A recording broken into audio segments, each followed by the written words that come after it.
अस्सलाम वालेकुम बुज़ुर्गों, भाइयों, बहनों। जो आदमी आखिरत की कामयाबी हासिल करना चाहता है उसके लिए ज़रूरी है कि वो तक़वा इख्तियार करे, और जो अल्लाह ताला के यहाँ बुलंद दर्जे हासिल करना चाहता हो उसे चाहिए कि वो अपनी ख्वाहिश नफ्स को मग़लूब करे।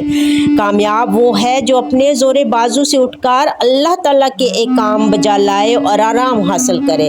अपने पैगम्बर सल्लल्लाहु अलैहि वसल्लम के तरीक़ा पर चलो, क्योंकि आप सल्लल्लाहु अलैहि वसल्लम का तरीका सब तरीक़ों से ज़्यादा सच्चा है, और आप सल्लल्लाहु अलैहि वसल्लम की सुन्नत की पैरवी करो कि आप सल्लल्लाहु अलैहि वसल्लम की सुन्नत नहायत सीधा रास्ता है। जिस आदमी का ईमान और यकीन दुरुस्त होता है वो कामयाब हो जाता है। दनाई से कामयाबी की राह मिलती है और बेसमझी से गुमराही आती है। जो आदमी अपने सब काम अल्लाह ताला के सुपुर्द कर देता है, अल्लाह ताला उसको कामयाबी की राहें बता देता है। आप मेरे चैनल को लाइक, शेयर,